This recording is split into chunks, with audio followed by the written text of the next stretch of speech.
sige. Salamat po sa pagkain pagsasalusaluhan namin. Salamat po for another year kay Ate Tess.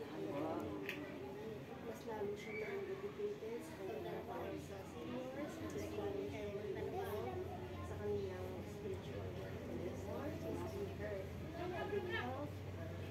Pagpabayan ko siya sa lahat ng ginagawa niya. Ingatan mo po ang pero binibigyan ko rin po na ito yung mga kanyang Lord, salamat po sa blessings. In Jesus' name, pray. Huwag naman ako magagalit. Kanina yung bumili ng... Kahiin mo ng konti yung dila mo. Kanina yung bumili ng ano, may bumili ng 2,000.